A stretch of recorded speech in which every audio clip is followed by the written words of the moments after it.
And now, it's time for Southern California's sports fishing voice. Let's talk hookup.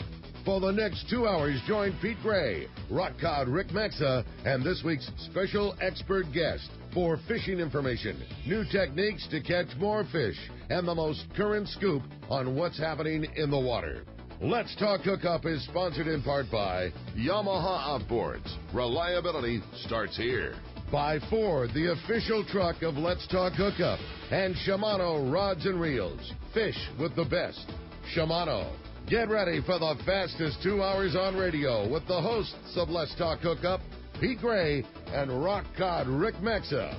Good morning, anglers, and welcome to Let's Talk Hookup. I'm Pete Gray with rock cod Rick Maxa, and we're in the Mighty 1090 studios with Chugey and Scooch from PIER, the Flagler Institute of Environmental Research. We're going to be talking sea bass, halibut, all kinds of great stuff with these two scientists and fishermen. You stay tuned. This is Southern California's sport fishing voice. It's Let's Talk Hookup on the Mighty 1090.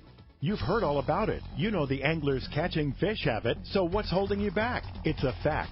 FishDope.com really does help you catch more fish and burn less fuel. FishDope.com is the only fish finding service with a spotter plane along with a crew of top anglers on the water almost every day that report actual locations and catches. You can get daily catch reports from Point Conception to San Martin Island, 365 days a year. FishDope.com is for everyone, whether you have your own boat, fish on your friend's boat, or a sport boat. FishDope.com has online planning tools, moon phase, tides, hot bite icons, and more. So bottom line is, if you don't have FishDope.com, well, you're probably missing a lot of bites. Membership costs less than $50 of gas, and that's for the entire year. That's right, 1 year. What a bargain. Plus, use the special code to save $20 on a new FishDope.com membership. Check it out today. FishDope.com. Catch more fish, burn less fuel. If you are looking for a powerful, smooth, great casting reel at an affordable price, check out the Shimano Torium HG. It's up to 30% smaller than the previous generation, but still has the same line capacity. The smaller S-compact body design and one-piece die-cast aluminum frame provides more rigidity and lighter weight. Torium now has EI surface treatment and has tested up to 700 times the corrosion resistance of past models. The Shimano Torium HG is not only better on the outside, the inside is amazing, with a cross-carbon drag providing up to 24 pounds of drag pressure from a star drag reel. It has a sealed roller clutch and 6.2 to 1 brass gears. The machined aluminum handle has a larger knob to make it easy to crank in the big fish. The new lightweight aluminum spool gives you better casting and control. Available in 3 sizes, the Torium HD is the next evolution in compact, rigid, and powerful saltwater star drag reels.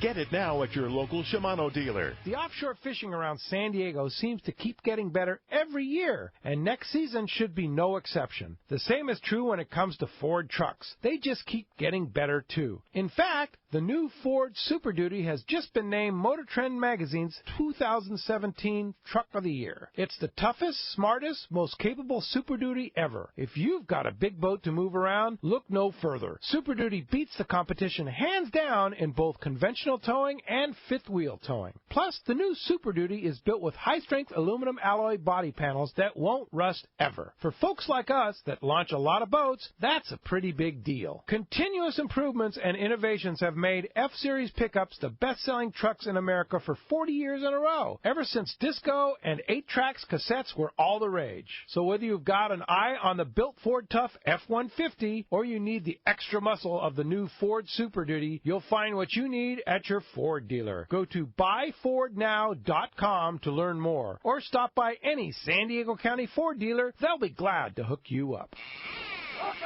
Welcome back to Let's Talk Hookup on the Mighty 1090. Hey, great show right now. These guys, good buddies and great people for our fishing community, Chugey and Scooch from the Flagler Institute of Environmental Research, or PIER. Good morning, gentlemen. What's up, boys? Great to have you guys. And Chugey, you guys have been busy, right? Yeah, trying to stay busy. You know, it's kind of easy when it's fun, right? Yeah, when it's your passion as well as your sport and everything. If we were digging holes, I wouldn't be so busy. Yeah, no kidding. Yeah, and plus you work for a pretty nice guy too. Yeah, that helps. Yeah, no doubt about that for sure. So first of all, for our listeners that may not be familiar with PIER, what is PIER? PIER's a small nonprofit started 20 years ago now. It's started by Tom Flager, a resident there of Newport Beach. He's definitely a sportsman, enthusiast of our both of our ocean and our land. He loves the duck hunt. He's my hero, man. He also likes to give back a little bit too. Yeah. So we started this nonprofit 20 years ago, focused on marine resources, mainly looking at sport and recreationally caught fish off California. So we really focus on important species like white sea bass, common thresher sharks, swordfish, bluefin tuna. Really trying to address questions and work with the department to help out, fill some gaps. Yeah, and help them in the management, right? Yes, help them with managing the resources. Really identify what data gaps exist so we can better manage the resource. The last few years we've been really trying to work hard with Mexico as well, because there's a lot of species that we work on right now that they go back and forth. So we share the resource, but it's not treated that way right now, and we want to make sure that we look towards some type of collaborative international management regime, because otherwise you can conserve all day long. If your partner's not, then there's an issue. Yeah, and bluefin tuna, for example. Bluefin tuna is a good example of that's that. That's a prime example, but that one, unfortunately, we share it with a lot of countries. Yeah. Not just Mexico. Yeah. We're looking at Japan probably being the biggest partner. Yeah. And Mexico, of course, and a slew of other countries. But something like the white sea bass, that's mainly, U.S. and Mexico. We're pretty much the two countries that are harvesting that stock. Yeah, and you can put a thumb on a lot of that, what's going on. You can, but unfortunately, we know that they've been exploited since the 1890s, but not a lot of data out there in terms of working together and what's caught in Mexico, what's caught here. And the worst part is it's actually all our fault because it's all imported here. So U.S. is buying it all. So, that's the...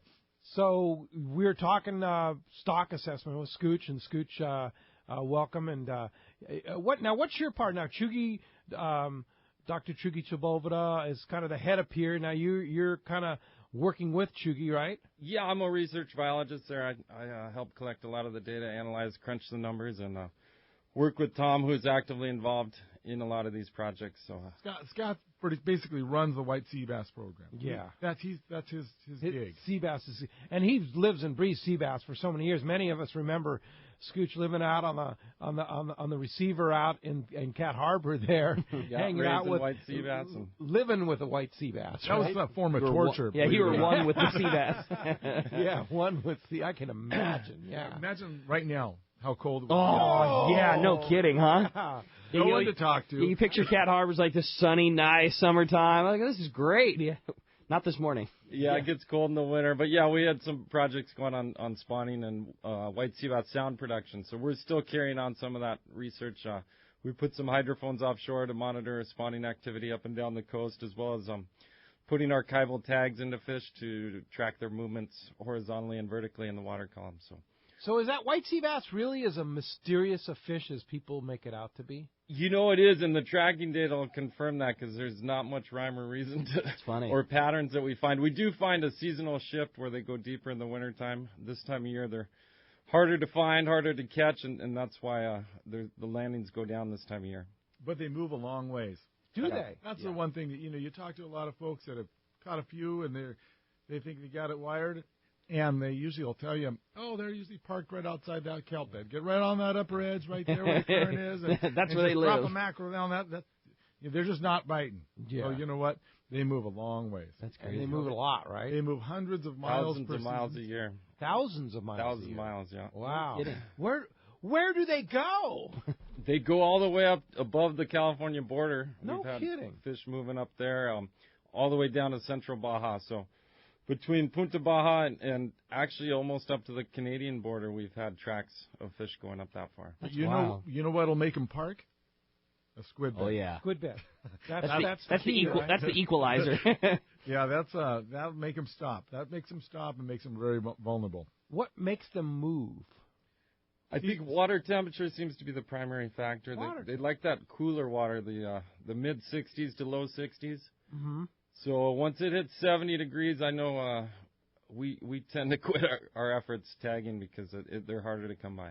Yeah, and you can almost see those, even when there is a squid spawn, What they can do as well is change their position in the water column. Okay. So we see them do that as well. Like sometimes they'll go down towards the bottom when it warms up, and they have a preferred temperature range, and that's where they're hanging out. It's cool fish when there'll be mega bodies up there, but still you can. It wouldn't surprise you that a half-day boat could be fishing at Point Loma and catch one that's living in the kelp bed.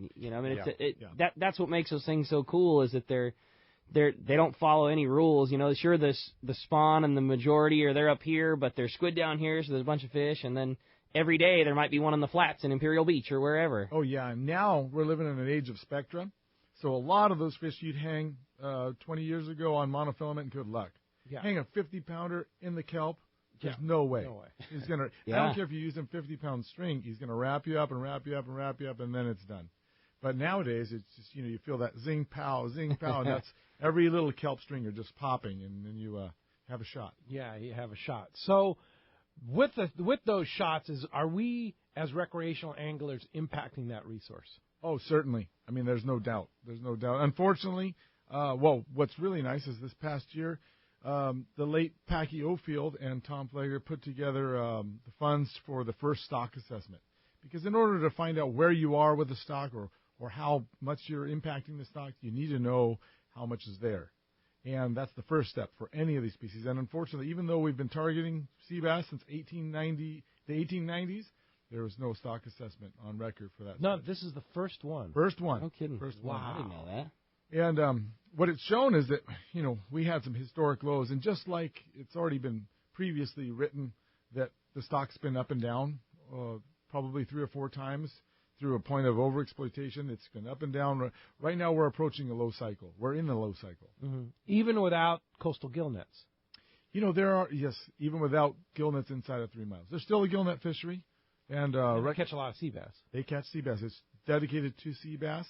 But our recreational fishery catches about the same. So we're, a lot of folks will look around and say, well, there's not that many guys targeting them here. But when you look across the range from here all the way to San Francisco, there can be a lot of hook and line fish caught. Sure. How about Mexico? Of course, their regulations are different. How much are they impacting the resource with their nets and that's something that we're working on right now. That's the problem. The issue is we don't know exactly how much is being caught. And you have these camps up and down along the beach. They're usually pretty transient. But as white sea bass become a little more valuable, lucrative, sure. Last year, several of the camps told me that they received the highest dollar value for their pound per product that they've ever had. So what does that do? It makes a little more targeting. Yeah, sure. A lot more targeting. And then there's other issues as well. We have, they get caught incidentally, sometimes in purse seine fisheries. And then there's... Like a bait fishery or something like that? Like a bait fishery, exactly. Squid or sardine. Yeah. Squid or sardine, interesting. Yeah, so, the fish are obviously around that bait, and when they make a wrap, they'll catch some of those. Yeah. Being a recreational guy, my mind just doesn't even go there that a fishery of gill nets that has to stay 3 miles offshore. And it's just because we don't ever think of it that way. It's just, from a recreational fisherman, it just seems like such a coastal fish. It's almost hard to fathom that there's a good fishery for them staying 3 miles off the beach, but clearly... Well, certain areas where the shelf goes way off, the flats, there's probably 3 different areas in which most of the gill net activity happens. Okay. Especially up there off of Santa Barbara. You get a squid spawn out there in those flats there. You can see considerable amount of sea bass. Not to mention when they move, they can move in that deeper water quite often. That's cool. Yeah. So what needs to be done? How do we preserve our sea bass fishery here in Southern California? Well, and Mexico, for that matter. You know what? I think that if all the anglers realize that every time they hoist a 40-pounder out of the water, it's probably a 15 to 20-year-old fish. Wow. So we just need to remember that. Yeah. And it's because those heydays, and I have no problem catching a few fish, but there are days when we all say, well, we probably don't need 9. Yeah, right. We probably don't need 9. We've got 6 in the boat, for our 3 guys or whatever. We're probably good, and I think that's what we need to. That's where we need to start. It's just like calico bass fishing. There are times when you're like, yeah, you know what? Especially back when the limit was 10. Yes. Or sand bass or barracuda. Yeah. We probably didn't need 10. So I think that's when we need to start. So obviously the regulation to lower the limit from 10 to 5 on bass and increase the size limit was met with a lot of controversy and a lot of people saying it's going to be a disaster and such like that. What it's turned out to be is it's been good for the resource, and the actual people are now saying, well, that's working out. Okay. Yeah, a lot of the anglers were pushing for that, and I think a lot of guys are pushing for lower sea bass limits as well. They realize that at times they're, no need for 3 fish. And to be honest, so there's a few factors we could look at. You could bring down the bag limit, or you can also bump up the minimum size. Because right now we're working on size at first sexual maturity, trying to really pin down exactly what size it is, and it might be a little bit bigger than that 28 inches. Interesting. So you can, and to be honest, that wouldn't hit everybody that bad. It hit the guys that fish the bays a little bit, because that's the bays and the piers and the jetties. That's where you do see a lot of that 28-inch fish. But you bump it up to 30, and it might not be that painful. So will you take this stock assessment to Department of Fish and Wildlife and say, here's our data. Our recommendation would be to say bring the limit year-round but down to 1, something like that? Are you thinking that way? They're in charge of the management, and they were part of the stock assessment. So they were present.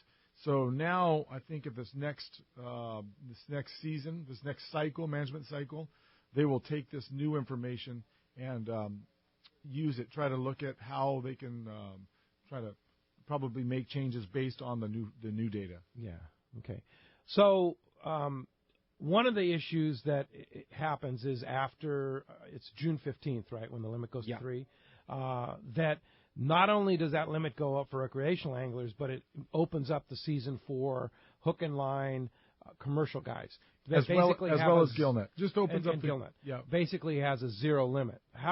And as we all know that do fish sea bass when they're in that stupid mode, you can catch 100 of them if you get on the right bed. How do you guys feel about that? I mean, should that be controlled? If recreational anglers are going to take a hit, should commercial guys take a hit too? Oh, I think it needs to be equal. Across the board, yeah. Yeah, you need to.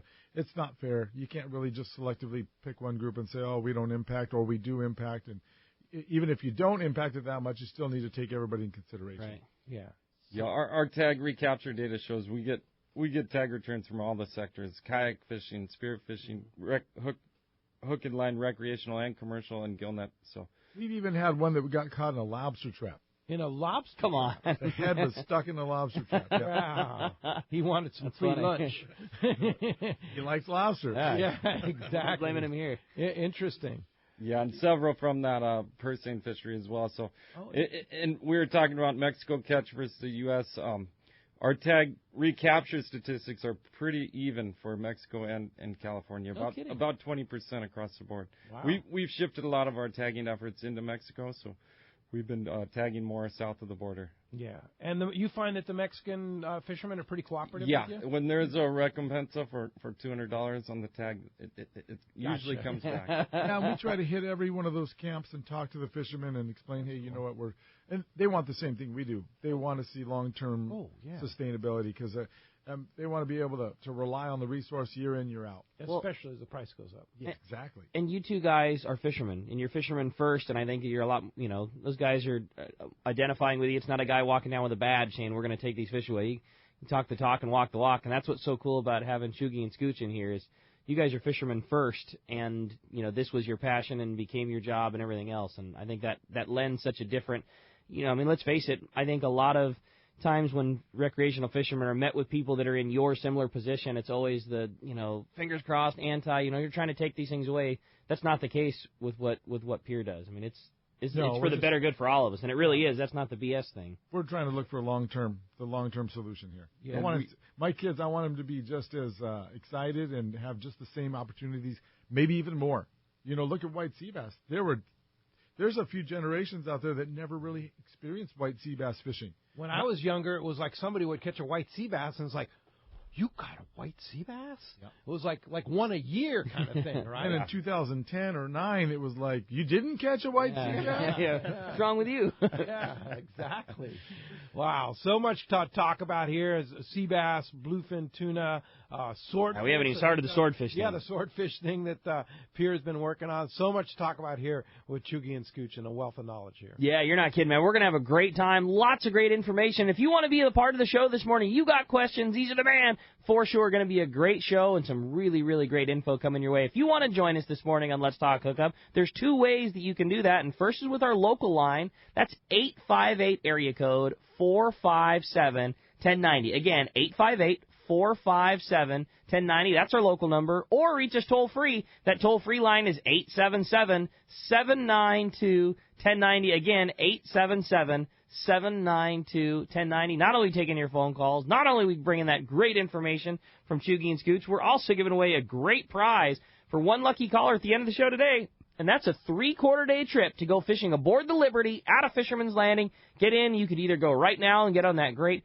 wintertime Coronado Islands, rockfish, yellowtail, great trip. You can go in the summer and springtime, whatever you want. 3-quarter-day trip aboard the brand new Liberty at a Fisherman's Landing. Going to one lucky caller at the end of the show today. And again, if you want to get through, you want to talk to Chugey or Scooch, 858-457-1090 or 877-792-1090. And when we come back, we're going to be taking your phone calls. Lots of great info coming your way. You stay tuned. You're listening to Southern California's sport fishing voice. It's Let's Talk Hookup on the mighty 1090.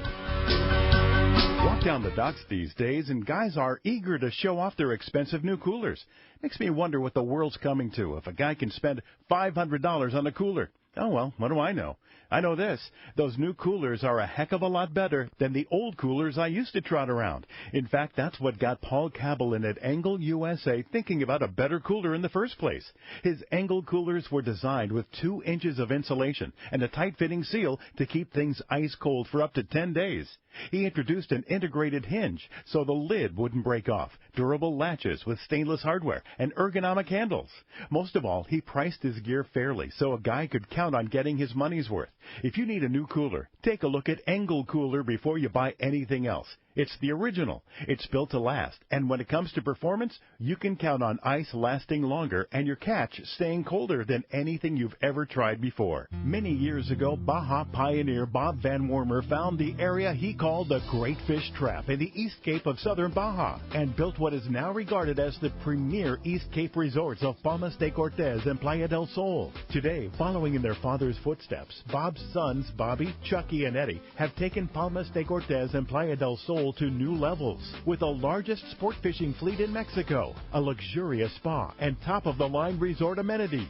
Van Wormer Resorts have become a destination for travelers worldwide. But for us, Palmas de Cortez and Playa del Sol are just a short 2-hour flight away. No other tropical fishing destination offers the experience and value that you'll find at Palmas de Cortez and Playa del Sol. Now you can plan your Baja fishing vacation quick and easy by visiting VanWormerResorts.com. And when you're ready to book, it's quick and easy. Or simply call 877-777-TUNA for more information. Van Wormer Resorts, the East Cape's finest. For decades, the Kona Kai has been considered San Diego's premier marina resort and spa. Now with millions of dollars in upgrades, the Kona Kai Resort is a destination for travelers worldwide who can live it every day. The docks and services are the finest quality in San Diego, and the Kona Kai is the closest marina to the open ocean. As a marina tenant, you enjoy many benefits, including secured free parking, a deluxe health club, swimming pool, and more. Enjoy discounts at their restaurant, bar, and hotel. If you don't have a boat, there are memberships available at a very affordable price. The Kona Kai Club has been offering members a home away from home since 1953. Members can spend their days on Kona Kai's private beach, meet new people in the club's modern lounge, share a meal with family at Vessel Restaurant and Bar, or pamper themselves in Spa Terra. Check out ResortKonakai.com on the web for more information, to reserve a slip, or inquire about joining the club. The Kona Resort, like being on vacation every day in your own backyard.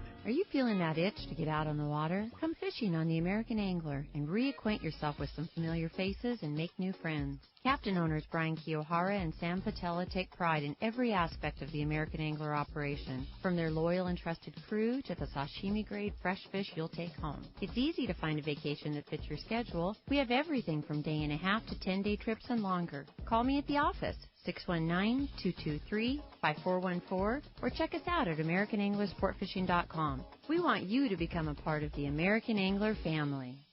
Here's John Ireland for Rancho Leonero. Ranch is small, It's very personal, very intimate. I don't think there's anywhere else that you could have the old Baja feel and have all those miles of beachfront, the palapa roofs and the stone walls. There's not a room that you don't have some kind of ocean view.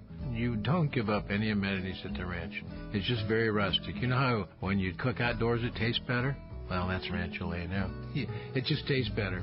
We have paddle boards, we've got kayaks, we've got snorkeling equipment, of course. We've got 12 super pongas. We have dive trips. We've got over 40 kayaks at the hotel. We've got all accurate equipment, very top of the line. And when the fishing's good, we'll freeze your fish, pack it all up, send it home with you. People love it. They'll come back 5-6 times a year. That's the highest accolade we can get. 1-800-646-2252, 646-BAJA. And RanchoLeonero.com. It's unique. Welcome back to Let's Talk Hookup on the Mighty 1090. Phones are definitely packing up fast. Everybody wants to talk to the boys. Again, if you want to get through, the best line right now is our toll-free number. It's 877-792-1090. Let's talk for a minute about the San Diego Anglers Bay Bass Tournament, where you were playing hooky yesterday with Captain Doug Kern at the helm of his 23-foot Parker. Hey, by the way, speaking of Parker, I saw Kevin from West Coast had a couple of Parkers on display down there, and he's showing some interest. And God, Kevin just gets everywhere. Yeah, those boats are they're perfect. It's that when you think of like a Southern California rad fishing rig, that's it. Like that's immediately where your mind goes. That's like the standard are those Parkers. They're just perfect for what we do. And the guys at West Coast, Kevin included, do such a good job representing that product. And Yamaha Outboards, Parker Boats, they do fantastic. Yeah, that's where we got ours, and they made it just super, super easy every step of the way. It was awesome. Yeah. We love our boat. So, what happened? Did you win? We did not win. We did not win. Hey, man, we were counting on I claim victory every year, and I talk smack with just recklessness. There's only one person that talks bigger smack than you, and that's Brandon at Fisherman's Landing Tackle. You're right about that. You are right. Because he won last year. No, he's never won. He claims he would have won had everybody that finished ahead of him not cheated. Which is the stance he takes this year. But did not win.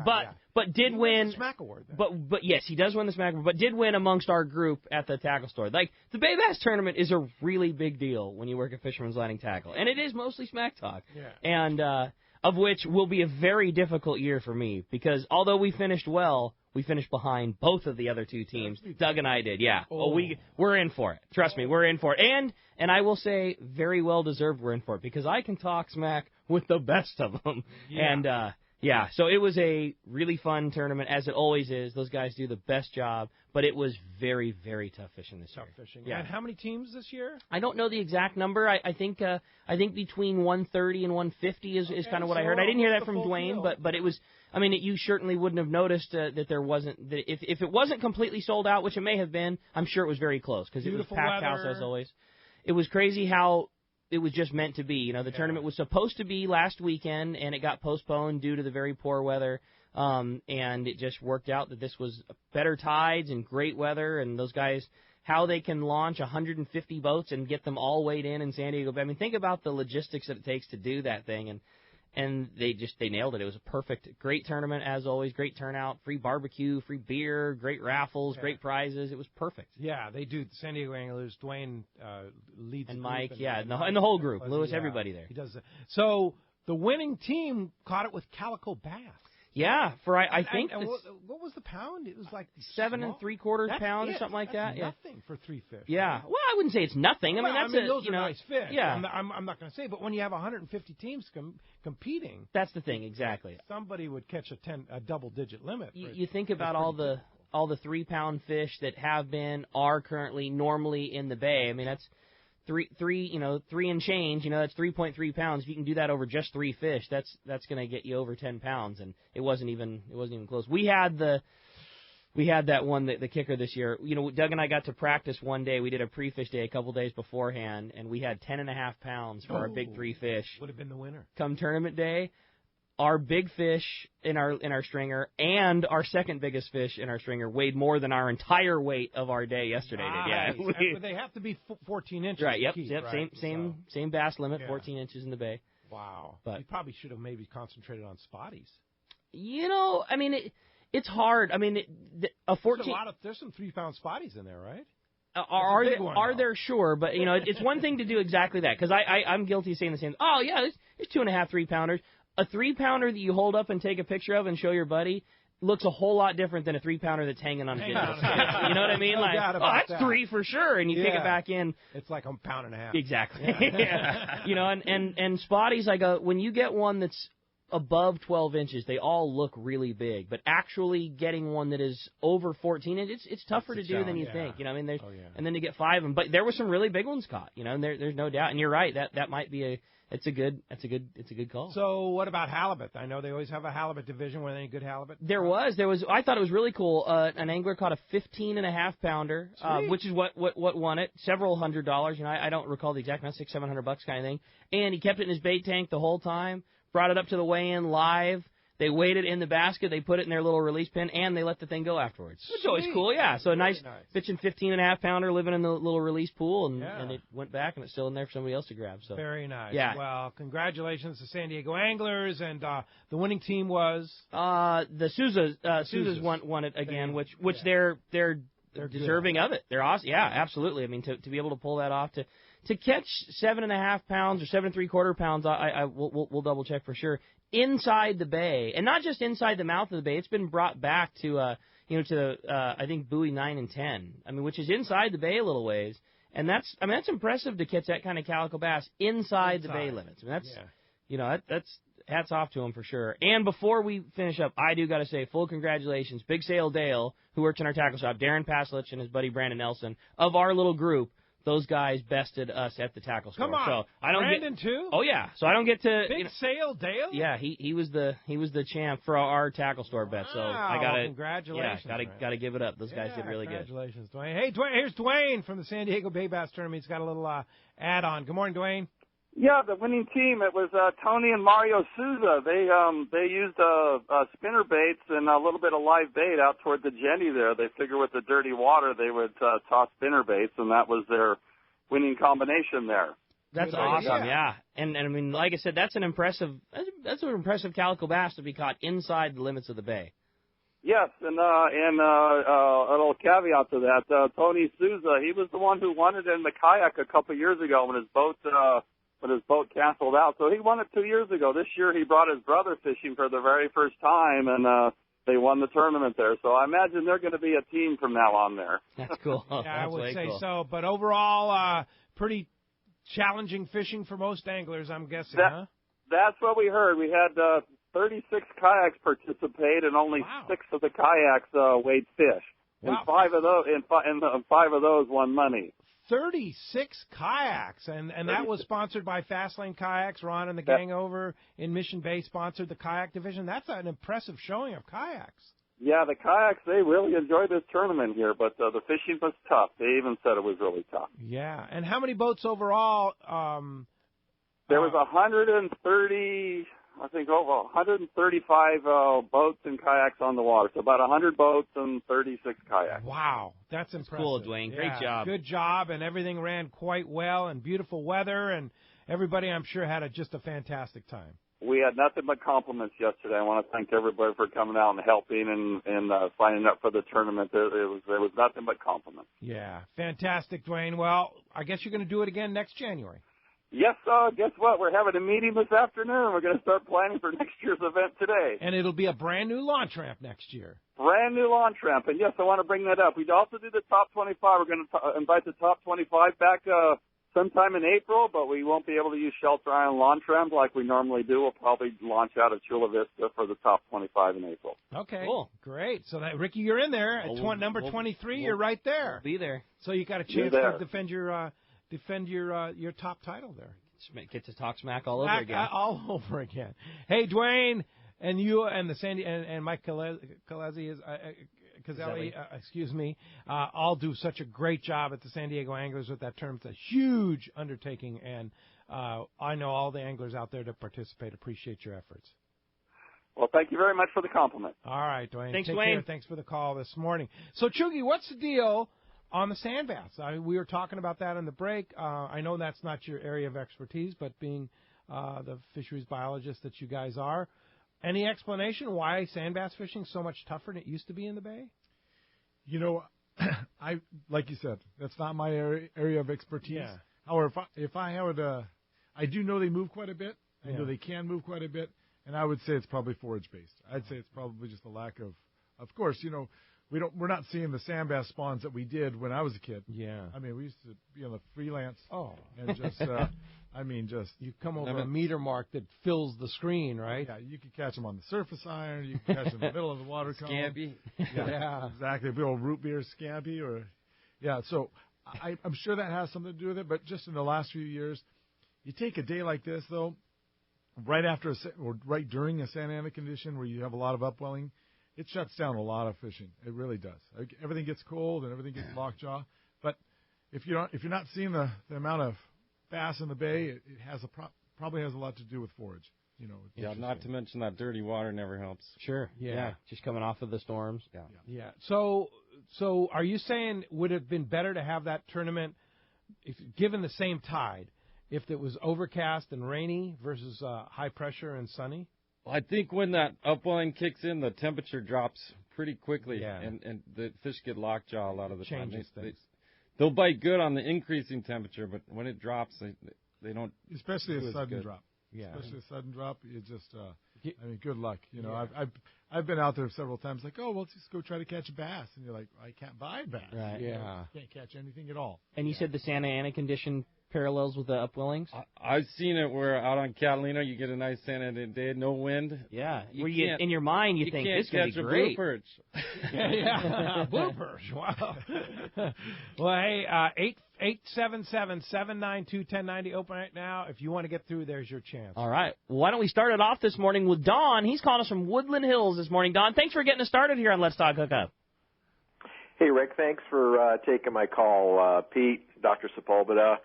Dr. Sepulveda, I really, really enjoy every time you're on Let's Talk Hookup. My degree is in biological science, and I really enjoy a fact-based positioning that you always present on whatever topic of species happens to be brought up. So, one, I wanted to thank you about that. And then my question for you is your research available to the general public to review? Yes. Well, I don't know about to review before it's published, but once it's published, so the way we typically work, I think similar to most labs, we'll work on a project. We have a hypothesis that we're trying to test. We do the research. We write up a scientific manuscript. It goes out for scientific review, so we want to publish it in a peer-reviewed journal. Let's say it's Fisheries Oceanography or Marine Biology, any of the different journals. It'll go out to 3 or 4 different scientists. They fact-check it. They make sure that everything has been done, all the statistics are accurate, and everything's been done accurately, and then it's published. And then after that, we upload the link. It's actually available online. Oh, really? No matter what, you can just Google, white sea bass movements, and you pull up the most recent paper by Scott and myself, and then we also put it on our website as well. So it's at is it PIER.org? Yes, www.PIER.org. Yeah. Correct. So you actually publish it on your website. Yeah, we have a nice website where you put a lot of data out on. Yeah, we have a one page with just the recent PDFs. So, but also if something hasn't been uploaded, you can just Google. Believe it or not, just Google it, and it's great nowadays. I mean, there's definitely not a lack of information out there. So anything you need, you just Google it, and you can find it. And you can see any of the ones that have been published inside. We rarely put anything on the site that hasn't been published because of that. We don't want to put something out that might not be, that might be critiqued by someone. Sure. Scott, I'm sure that it doesn't have an answer, but what's the average amount of time that the projects that you guys have, finished and they're available? What's the time like on something when you come up with, okay, this is what we're going to try and study, view, whatever, until you're completed with that project? What are the timelines been like? Yeah, it depends on the project. Obviously, we have some long-term monitoring stuff like the acoustics work, and the tagging work drags on because you have to wait on the recaptures to come back in for these archival tagging studies. But typically, I'd say 3 to 4 years is a good project turnaround time. But if you have something that's cut and dry, catch and release mortality of bluefin tuna. That's something you could do in one season. Okay. But when you have a tagging study, we're looking at movements.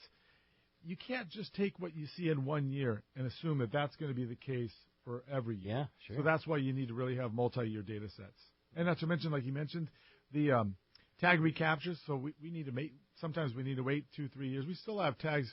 Yeah, we just got a tag back this week from a sea bass that was recaptured down in Ensenada. It was at Liberty for 2 years. So wow. That'll be a good I think data it was set. tagged in 2014. Yeah, so 2.5 years. That's rad. I love stuff like that. It's so cool. Yeah, Don, thanks a lot for the call this morning. How does one know that they caught a fish with a tag in it? With the white sea bass, we put a internal archival tag, and that's a data logging tag. It records depth and temperature and light level every 1 minute, so you get a really good time series data. Wow. Over a 2-year period? Yeah, the batteries will last up to 5 years, and we've got rad. some 4-year recaptures now. 4 years. Yeah, so that's the important tag that we want to get back. That's worth $200 to a fisherman, and then we usually put an external marker tag just to identify that this fish has a tag in it. It has a reward. So if you see a spaghetti tag hanging out of their dorsal fin, or that archival tag hangs out down by the anal fin. Now, if somebody does recapture one, what's the process like? Say Pete and I are out fishing on our skiff, and hey, this one's got a tag in it. What's the process? How does the process go from there? It's pretty straightforward. There's a phone number right there and my email. On the tag. Yeah, on the tag. So then usually, believe it or not, email is usually how most folks contact us, unless we know them. That's always great. I mean, when we get someone that we know that says, hey, we just got one of your tags, which happens all the time. That's so cool. Yeah. It's such a small world. You kind of know the guys that catch them, too. Yeah. You're like, It's kind of, yeah. When you start getting 3 and 4 back from one guy, it's like, oh, wow, you must. This guy's on him. This guy's got it figured out. That's the guy to follow around. Now, no doubt. Do you take the whole fish? Do they just remove the tag and give it back to you? How does that part work? Just the tag is all we're looking for. Ideally, a size and where they caught it, but other than that, just the tag. It's a tag, but if you can make a weight, a measurement, that type of thing before you collect. That's more helpful, info, the better. But right now, we to date, we weren't looking at exact, size that grow. These things actually grow pretty slow. Yeah. Most of the fish that we let go, they're at Liberty 2, 3, 4 years. They're only growing about an inch. No kidding. An inch. And how many pounds? Maybe a few pounds, but as the fish get larger and reach that maturity size, they put a lot of their energy into gamete production to releasing eggs. So at certain times of the year, they're heavier, but then once they dump all those eggs, they actually lose quite a bit of weight. They grow real fast between the ages of 0 and 5. So they're out there growing real fast. Once they get up to 28, once they get to like 32, 34 inches, we see them throw on the brakes. No kidding. It's all about spawning. Interesting. And then that's when they just grow really, really, really slowly. That's why you have like that really big fish that was shot by the spear fisherman. I don't know. 93 pounder. I think it was almost 30 years old. Wow. Wow, no way. Huh. So when you were talking about increasing size limit as well as decreasing the take limit, what are you thinking? 32 inches? Are you thinking 30 inches? What do you think? I think we're right now working on trying to pin down exactly when they spawn. Mm-hmm. And that would be the best target. And that's what right now. So right now the department is using a spawning-based minimum size criteria, 28 inches. But that was based on data in the early 1900s and just on a few fish. Yeah. And unfortunately, the data we've been collecting lately suggests that, actually, to be honest with you, I have not seen one 28-inch mature individual. Female. Right. Females are what counts. Mature a little earlier. Unfortunately, males, they don't even count. The males, they'll just ask any male. When given a chance to spawn, they will. Yeah. Right. Good point. Yeah, indeed. Let's shift gears a little bit to, we talked about red crab, and I was saying how much red crab there was down in Port Vallarta a couple of weeks ago, and we have red crab off our coast here and stuff like that. What's the story on this red crab, and how does that play into our fishery here? Red crab's great. I mean, it's a welcome visitor off our coast. I mean, there's always a few red crabs you can find around, but it's a massive food source for the entire eastern North Pacific, especially off the coast of northern Baja or central and southern Baja. It's just a critical staple down there, and it's always there. During the El Nino, we do see it shift north. We see a lot of it. I mean, it is dense. When you can travel 30 miles and you just see a constant band, down at 100 and 150 meters. You just see a constant band at 300 feet of, you're thinking, wow, my sounder's all screwed up. I'm getting it's shallow here. No, it's red crab. It's red And crab. you can and if you don't believe your sounder, just wait till sunset. Wait till sunset, turn some lights on, you'll see it kind of all come up. And that's what I noticed when we were on the Journeyman. I was up in the wheelhouse with Russell. It was like clockwork. As soon as that sun started dipping, that red crab just filled the screen. Yeah. I mean, it was non-existent, and then all of a sudden it was just everywhere. A colleague of mine, Chuck Farwell, he studies bluefin tuna. He always says to me, oh, it's like popcorn. He says, you just can't stop eating it. The bluefin, they love it. Bluefin dig the red crab. And we've seen, that's what we partially attribute to some of the holding over of bluefin that we've seen, is that they love, of course, squid as well, but the red crab is really important.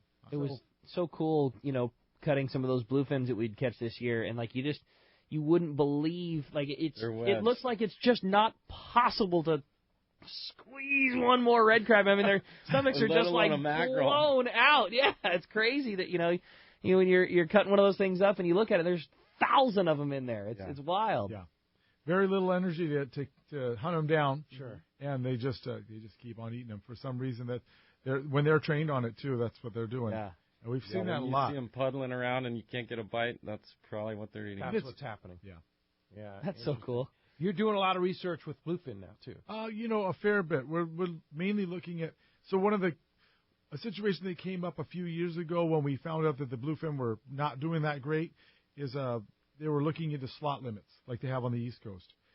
That was one of the criteria. That's something that a lot of people wanted. They said, okay, well, we want to be able to keep a certain size limit or larger ones, or when you have data from a stock assessment that says this batch of fish that are 0 to 1 or 0 to 2 years old are not doing well, you can avoid them with a slot limit, but you can't do that unless you know what post-release survivorship is. So that's what we were doing. It's a NOAA-funded study.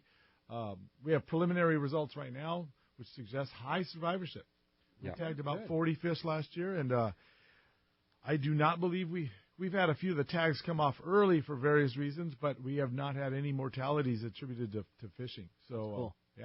Really good. I know our listeners want to ask questions too, but I have so many questions. I know. I want to get back to the archival tags on the white sea bass, and what's the return rate on your archival tags? We're about 20% across the board if you look at year after year. I think in California we've tagged over 300 fish and we've gotten about 70 of those back. Wow, that's good, isn't it? It's good for the data. Yeah. It's good for us. Scary for the research. I was going to say, but what does that say about the fish? I mean, that's almost more than you would want, right? Yeah, it's quite a bit more. It's more than we expected. Because and so what that means is there's not enough fish around. You're catching the same fish over and over again. It's a limited. It tells you that the stock is limited. And you know what? If you look at the history of the fishery, where you have years of boom and then it falls off. It just falls off completely. And now, where we have fishing in Mexico, historically, Mexico was a little bit of a reserve down there. But now there's a lot of fishing pressure in Mexico to export it to the U.S. So now there's no more reserve, unfortunately. So there's only so many jelly beans in the jar is what it tells you from a tag recapture model. Interesting. What's the survival rate? Any idea whatsoever because white sea bass are such a very, very delicate fish. Yeah, any idea on survival rate when you do catch a sea bass and put it on? Yeah, we did a study on that way back when on juvenile fish. It was about 10% mortality overall. That's it. Yeah, and it's all the deep hooked fish. If you get one that's bleeding or hooked in the gut, the chance of survival is a lot lower, obviously. But what also can influence survival is I've actually seen someone like Scooch swim out and take one from them. Is the California sea lion. Oh yeah, if you try to when the fish are exhausted, they start to flash a lot. When you let them go, they go away slowly. That thing is going to get taken down, unfortunately. The California sea lion will. I actually did see him swim out and take one back. Good for you. Oh, that's the coolest thing I've ever heard in my life. Are you kidding me? How'd that go down? I want the whole story. It had a $1,000 tag in it, and I saw it grab the thing, and it just had it by the operculum. So it was a smaller dog, so I wasn't too intimidated. And it was outside of range of the wrist rocket, so I went for a quick swim. And you jumped in and grabbed him. Got the fish. That is so rad. What was the sea lion's reaction? Got one back for the good guys. What the heck? Yeah, he said, something's wrong with this guy. I'm getting out of here. That's so rad. Hey, when we come back, we got a lot more Let's Talk Hookup coming your way. A big block of your phone calls. We'll check in with the catch report. You stay tuned. Lots of Let's Talk Hookup coming your way on the Mighty 1090.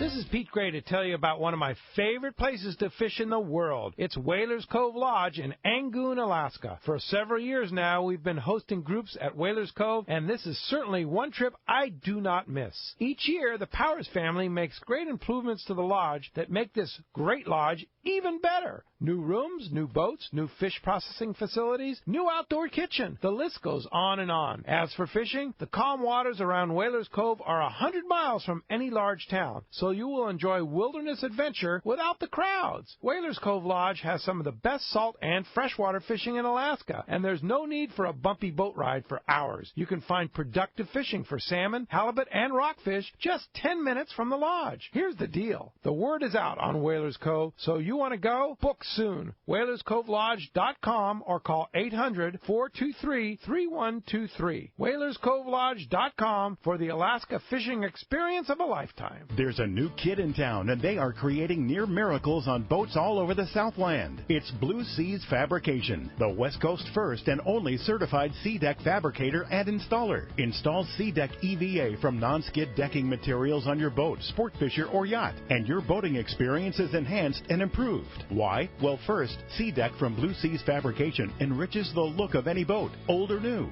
Next, the Sea Deck non-skid decking material adds comfort, convenience, safety, and value. The possibilities are endless. Let the experts from Blue Seas Fabrication show you how Sea Deck will make your life easier and better on every trip. Their professional staff will custom fit your deck, bridge, and interior with the stylish, non-absorbent, stain-resistant, and easy-to-clean material in multiple textures, designs, and colors. Sea Deck offers comfort and anti-fatigue properties for those long days of fishing. It can also be used on kayaks, boat trailers, and more. See for yourself. Check BlueSeasFabrication.com to see how Sea Deck can transform your watercraft and truly create a wow factor for the next time you head out. Call them at 858-232-4188 for more information and a free quote. Check BlueSeasFabrication.com and enhance your fishing experience. Have you been looking for a live bait hook that keeps live bait alive? Look no further than Japan's leading fish hook, Gamakatsu. It's the little things that make the difference, and Gamakatsu hooks drive the point home with an absolute perfect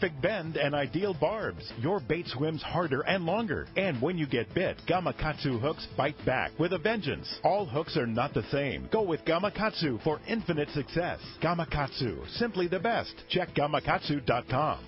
When it comes to fishing rods for saltwater, there's just one name you need to know, CalStar. Take, for example, the Graphiter series. It's a true graphite and fiberglass composite rod, the finest that's ever been built. And for anglers seeking traditional performance, durability, and quality at an affordable price, the CalStar West Coast series of rods and blanks are the ones for you. Their master craftsmen bring decades of rod building experience to every rod they make. So if you want your fishing rods to be truly state-of-the-art, I always recommend CalStar at fine tackle stores everywhere.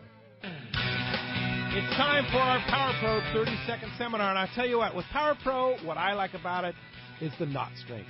You tie a knot with Power Pro, whether it be a John Collins knot, an Albright knot, back-to-back uni, they hold and work with Power Pro. Yeah, the line is just not stiff. It's the perfect amount of round. It has good abrasion resistance, and it's just easier for connections than other types of line out there. Indeed. Power Pro at your favorite tackle store, or check out PowerPro.com. XEPRS 1090 AM, Rosarito, Baja California. You're listening to the home of the Aztecs. Put that slam dunk. That's what I'm talking about. San Diego sports leader, the Mighty 1090. Welcome back to Let's Talk Hookup on the Mighty 1090. As promised, it's time to find out what's biting out there. Catchport today is sponsored in part by Fisherman's Processing in San Diego. Fisherman's Processing is San Diego's finest, and that's why they're known as the Fish Pros. Once you try them, you'll be hooked. They'll fillet and vacuum pack your fish all to your specs, as well as offer you the best in smoked fish, jerky, and their famous tuna burger. Check fishermansprocessing.com for more details, or you can see them when your trip returns to the San Diego landings. And let's start off to catch a port up at Dana Wharf Sport Fishing. Talk to the man, Captain Brian Woolley's on the line. What's up, Woolley? Hey, good morning, guys. Pete, Rick, what's happening? Chugey, how are you, man? Good, man. What's going on? Good hearing you. Good. Hey, this week, more or less, cookie cutter of the last couple, obviously, with the exception of last week. Certainly the weather this week played well into our favor. Beautiful week on the water. Again, as our counts reflected, that sculpin fishing has been at the forefront of our efforts. Honestly, with the current closures in effect, and the sculpin fishing has really been the only game in town pretty much up and down the coast. So we've continued to have the success needed by getting every angler what they need to take home. That hasn't been a problem. Fishing a rubber lure like a swim bait, a bigger grub, or a scampi on a dropper loop was a good producer this week for us. That really worked out well for our guys. The water along the beach, it's bounced back pretty good from where it was last week. I'd call it standard wintertime coastal fishing right now with, that 58 to 59 degree water temps. Still some calico bass and sand bass in the counts, a couple fly line bass the last couple days, which is, a good sign with that water finally working itself out, and a couple halibut being caught here and there as well. Today the boat's out, some fun's out with halibut derby guys, hoping to get a few more fish, keep the ball rolling there. And that's pretty much our week, just one of those weeks where, wait for everything to settle out and hope you can keep the ball rolling, so to speak, and, we're able to kind of do that. So if you guys want to hop on a boat, certainly give us a call at the landing. The phone number here is 949-496-5794. You guys that want to save some money, I haven't really mentioned it. Now, obviously, we have our 2-for-1 Tuesdays. Half price on Tuesdays is always a good route. Certainly, you guys can use the Let's Talk Hookup discount. You can click on the Dana Wharf banner ad right there on the front page of the Let's Talk Hookup webpage. That will give you a 25% discount. And today on the Sunday afternoon and half-day kit, I fish free with the paid adult. So give that a shot, and the whale watching has been phenomenal. We've got multiple trips out every day as well. So call the landing. Again, the number here, 949-496-5794. And that'll do it for us this week.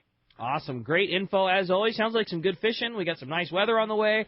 Always good things going on at Dana Wharf Sport Fishing. Wooly, we sure appreciate you getting us that great report, and we'll look forward to talking to you next week. All right, guys. Thanks for the time, and have a good show. We'll talk to you later. Thanks, Willie. All right, now it's time to talk to our surf guru. Gundy Gunderson is on the line. What's up, Gundy? Hey, how's it going, gentlemen? Oh, great. Good, how buddy. are you? We're doing good. Good. We're back in the saddle. Attaboy. Glad to hear it, Gundy. Yep, thank you. We had a nice cleanup this week. The end of the week, we got the Santa Ana conditions, and kind of cleaned the water up. And really, Saturday, all the shops told me the guys started coming out fishing. So with that nice weekend weather, we're going to get a little window here until that next storm comes. But good conditions right now. Starting up in Santa Barbara, the squid bite in the rocks was good. The end of the week here, chocolate rockfish, Johnny bass, few calicos in the mix there. Carolina rigged strip of squid. Campus Point was one of the hot spots there. Some 1 pound class perch were also on the bite, taking gulp baits, 2-inch, those 2-inch sandworms, and then the 2-inch big hammer grubs, Carolina style. East Beach Goleta was the best there. Wiley's reported, yesterday one angler got out there to Hueneme and had some perch to 1.5 pounds on cut anchovy. Just Fishing in Redondo reported some good opali action over the weekend with the guys fishing the King Harbor jetty the past few days, get some nice opali, and that's something we'll see this winter. We'll see that perch. I think that perch, and in spring we'll see that perch bite, opali, sargo, shiners, 7-Eleven, rubber lips, all that barred perch, all that stuff's going to be good this spring. Hogan's reported the harbor was the best bet there, mostly shorts to just legal halibut and a mix of sand bass and calico bass, taking drop shot flukes there, fish from the jetties. Saturday, anglers started to hit the beach, and there was a few croaker caught there at Doheny. Pacific Coast reported pretty good action in the lagoons. The lagoons cleaned up. They had a 24-inch halibut yesterday. The bay bass were starting to bite a little bit. Smelt pattern, swim baits, gulp baits, cut anchovy was the best. So it's coming around, and we got good conditions looking into the spring. One note, all the shops told me the beach has really got pummeled by the trash coming down the riverbed. So not a bad idea. Grab a little plastic bag with you, and when you go fishing, take something off the beach with you. Everyone's got to chip in a little bit. But, 5 years of no flush out, so those riverbeds were holding lots of garbage. So we could all do a little part. So yeah, that's sure. about it for the week. Good call, Gundy. Glad things are going better in your life, and you keep it up, and we'll talk to you next Sunday. Yeah, I acquired my first fishing reel, and I did find in the bottom of the rubble a bag with my Trinidad Torium. I got a little melted handle here or there, but for the most part, they survived. So, wow. if it was a football game, it'd be 66-3, but we'll take the 3 points. All right, right on, Gundy. Good job, man. All right, gentlemen, have a good week. We're back in the saddle. All right, that away. Bye, We'll talk Gundy. to you next Sunday. See you later. All right, well, the phones are absolutely packed. Everybody's excited to talk to the boys. How about this time we talk to Fred? He's calling us from Huntington Beach this morning. Hi, Fred. Welcome to Let's Talk Hookup. Hey, good morning, guys. Morning, Fred? Hey, I got two questions. First, you guys simulated it. You were talking about the temperature of the white sea bass, the water that they like. So what do you know about the white sea bass in the Sea of Cortez? There is we think a disjunct population up in the northern Sea of Cortez. We're not sure if there's much mixing there. We're actually trying to collect some genetic samples from that region, but yeah, there is a good little fishery at times of year. Typically, I think late spring, early summer, it can get pretty good down there. Obviously, they're in a warmer temperature range than what you mentioned earlier. You know, the northern Sea of Cortez gets pretty chilly, especially this time of year. It's that same kind of temperate habitat that the white sea bass like, and that's why they're there. And the other thing is that we got to remember that you can drop temperature just by moving down the water column as well. So a lot of times we see surface temperatures 70, but they're hanging out at the 59, 58 because they're down, 60 feet, 90 feet down on the bottom. Huge upwelling in the city. Oh, yeah. Right? And so you get a lot of that wind. A lot of that early spring, if you ever try to jump in the water down there, it's pretty cold. chilly. Yeah, no doubt. How does the protections thrown out for the Totoaba help the sea bass? I mean, are they mixing? Are they in the same zones? They are in the same zone. They're usually caught in similar fisheries. To be honest with you, I don't know. There's been a lot of work up there because of the Totoaba, but mainly because of the vaquita. Yeah. They were trying to protect this really small dolphin that's up there in the upper Gulf, and that's what's really driving. I mean, let's face it. If you're cute, there's going to be a lot of protection for you. But if you've got fins, guess what?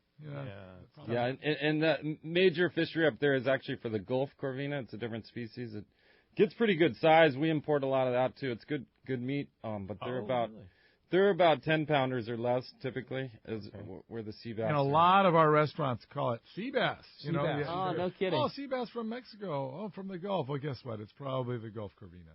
No kidding. Is that like an orangemouth corvina or similar? Or? Similar. They're smaller. They're really abundant, and they stack up in the spring to spawn. They can actually catch them with it's a gill net, but they actually wrap them like a purse seine because they bunch up tight on bait balls and to spawn. They don't have those two big fangs like the orangemouth has. Yeah.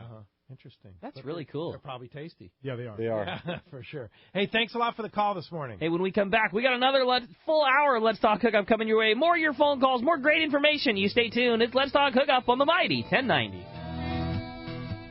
Rock Cod Rick here for West Coast Marine and Parker Boats. You see them all over Southern California waters. Parker Boats at the launch ramp, the offshore islands. You wake up in the morning on an overnight trip and there they are. Parker Boats of all size fishing in the same area as the sporties. There's a good reason for it. Fishability and seaworthiness. Of all the boats out there, my boat partner and I chose to get a brand new 25 Parker center console from Kevin Kelly and the gang at West Coast Marine, and I could not be happier. Wow, what a fishing machine. Parker Marine builds a heavy-duty, industrial-strength boat, probably overbuilt, but that's why so many 4- and 6-pack charters choose to operate Parkers. We thank the guys at Pinnacle Sport Fishing, Season Sport Fishing, One-Man Charters, Black and Blue Sport Fishing for their confidence in Parker boats. Take it from me, if you are ready for a new Parker at a fair, upfront, and honest deal, you need to see Kevin Kelly at West Coast Marine, located at 1555 Newport Boulevard in Costa Mesa, or check out their inventory and information at westcoastmarine.com. For local and long-range fishing, the Islander out of Fisherman's Landing is a favorite among seasoned or novice anglers.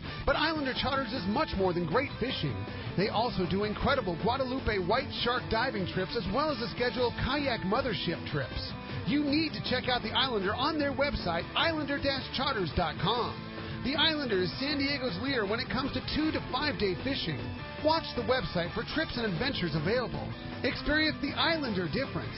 Visit islander-charters.com for all the details. Alaska is one of the ultimate fishing destinations in the world. This is Rock Cod Rick, and every year the one trip I look forward to is Kingfisher Charters in Sitka, Alaska. My dad and I have been going for over 15 years, and I just can't wait to go again. No one does it better than Kingfisher Charters. They offer the best service, the most comfortable accommodations, fantastic food, the finest fishing charter captains in all of Sitka, and the ultimate value. Sure, I've been to others, but time and time again, nobody beats Kingfisher Charters. You can catch huge halibut like the ones we do almost every year, and salmon, well, Sitka is famous for some of the best runs in Alaska. We also get plenty of rockfish and huge lingcod. And when it comes to fish processing, the best in Alaska is Kingfisher Charters. And listen to this, it's all included in your package. In fact, everything is included except the tips. It's truly amazing how the Kingfisher crew continues the quality of service they deliver year after year. Come and join me on the Let's Talk Hookup trip in June, or just go when you can. Kingfisher Charters, 800-727-6136, or check kingfishercharters.com. XEPRS 1090 AM, Rosarito, Baja California. The best coverage of the NFL playoffs and Super Bowl 51 is right here. Incredible! San Diego's sports leader, the mighty 1090. Pete here. I was fortunate enough to use the new Simrad NSS Evo 2 touchscreen chart plotter and sonar unit on my boat this summer and fall. And let me say, it's truly incredible. With an easy-to-use tablet-style interface that's fresh but familiar, the new Simrad NSS Evo 2 combines a multi-touch screen with push-to-select rotary dial for precision control and speedy response. As for marking schools of tuna, yellowtail, and more, it's the best. You run over a school, and there they are in full color and high definition. The new NSS Evo 2 built-in sonar technology, including chirp and structure scan, can't be beat. I recently added the Simrad AP24 autopilot to my system. I've had other autopilots before, but I can tell you this one is simple, sensitive, and accurate. It integrates with my Simrad NSS Evo 2. I set a waypoint, touch the screen, and the boat steers to that spot. There's a lot more to the new Simrad NSS Evo 2 system and AP24 autopilot I'd like to tell you, but best just go to your local Simrad dealer or see simrad-yachting.com for more details. Let's talk candidly about long-range fishing.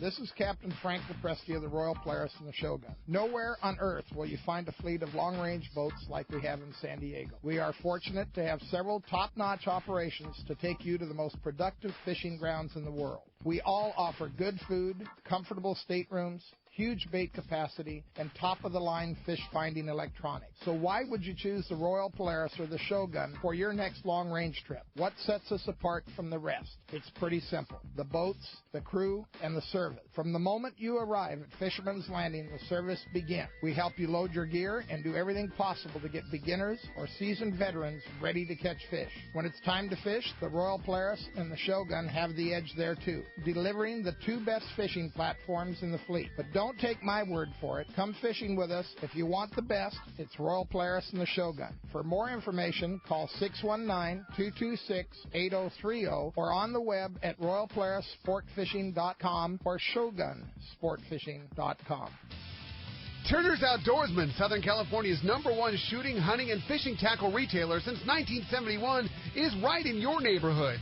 Now 18 stores throughout Southern California and 3 in San Diego County.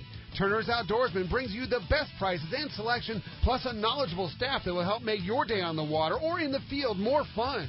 Stop by your neighborhood Turner's Outdoorsman. To find the location nearest you, check the web at turners.com and sign up for special deals and more.